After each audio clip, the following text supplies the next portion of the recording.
Hey, welcome back YouTubers to another hashtag TTH, not an unboxing, but a review and a build update and a final build update. So yes, I do apologize. In the last video, I was busy starting off with the Normandy Hedgerow Bocage themed board for bolt action. Skirmish board though, as you can see it is a lot smaller than normal boards. But some of us in the group here recently have been playing bolt action, the Skirmish game, and it's been a lot of fun. Great for themed games. The one mate of mine and I actually that played a recent Skirmish game did one of the sort of skirmishes from Saving Private Ryan actually. And if you've got elite forces, not to say regular armies won't work, they'd work perfectly, but if you're playing skirmish and or squad based, you want veteran forces. So U.S. Airborne will work, German Fallschirmjäger, the SS, the mountain units that fought in Italy. I've had the list in my head. I apologize, guys. Now I've gone blank. The Tam O'Shanters, for example, the British Airborne, the Royal Marine Commandos, the Rangers, and so on. So those units would work for skirmish, which is why I got inspired to do this board, and because I wanted to try hedgerows for the very first time. And I think they came out. You guys can let me know down in the comments what you think. So yes, it was supposed to be part 1, 2, 3, and then a 4, maybe a 5.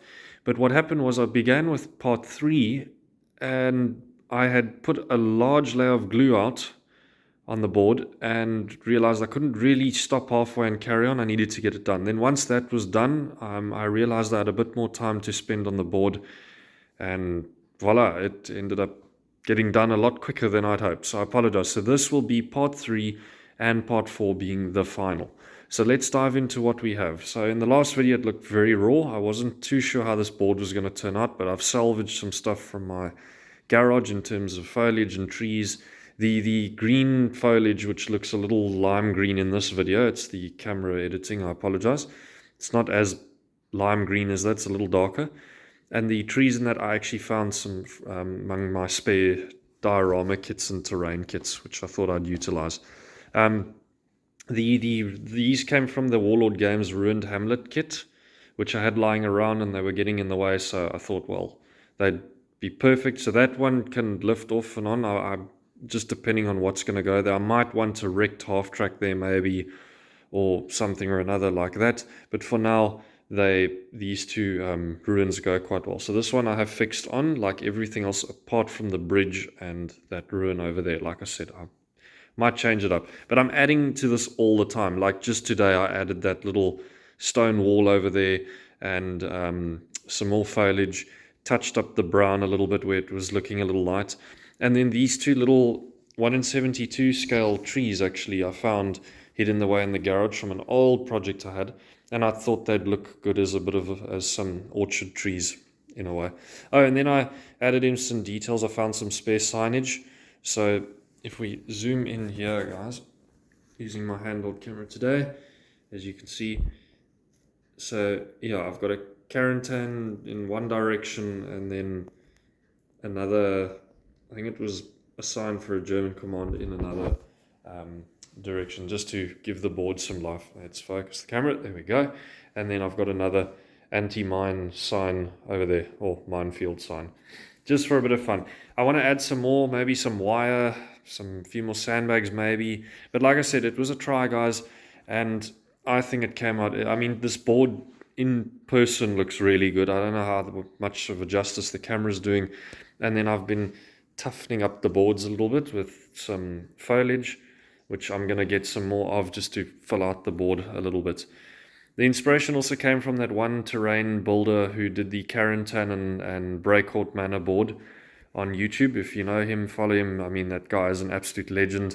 I assume he's been doing it for a long time. And also, I think, and I'm not nitpicking here, but if you have a very well-stocked studio and have the tools at hand to do these boards, I mean, if I could turn this whole room, for example, into, for this purpose, hobbying, and have shelves full of spare foliage, tufts, terrain, all at my disposal, I would be making 10 times better boards, which I plan on do. That's like a goal. So right now, this is just what I could get. Also, the country I'm in, the sort of terrain, the foliage is not, it's not big here. So like, for example, this came from a stationery shop for school projects. It's not the best foliage to use, but if you clump it together like that, and then mix it with some proper terrain, it'll look better.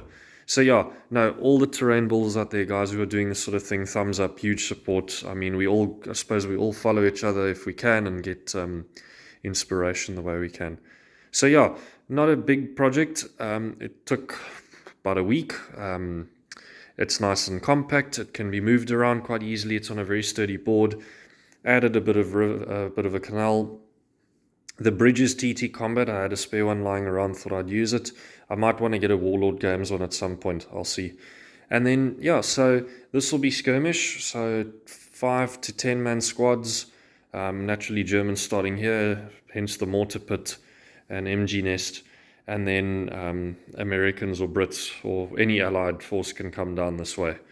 So like I said, guys, if you play on this, it can either be, I mean, early war games, mid-war, late games. It can be regular armies or veteran forces. Veteran forces, obviously, for the dynamic of skirmish games, work better due to the rules and the in terms of shooting and trying to wound or kill. But yeah, it obviously won't work for Eastern Front. Maybe I'll do one for the Eastern Front for Russians and Germans.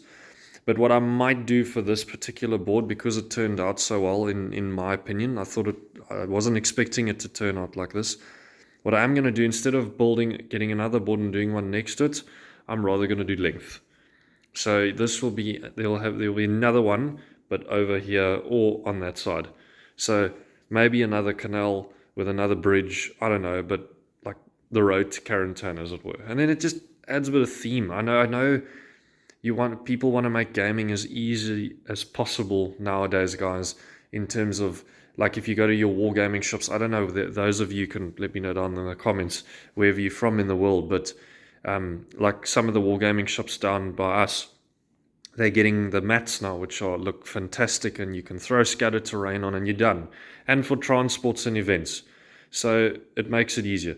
But I've always had a passion and an interest and a love for building boards from the ground up, as it were, in terms of using foam, carving it, painting it, throwing on the details, and then really, really getting into grips in terms of making these boards pop.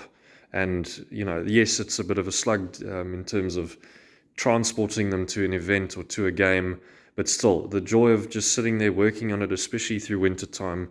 Those of you, like I said, can let me know down in the comments what you think. For fixed boards, terms like this, building them, what do you think? Thumbs up, thumbs down, versus having the game mats, throwing terrain on, and yeah, which I don't oppose either way. They're fantastic. I just really enjoy painting the models and then also doing terrain.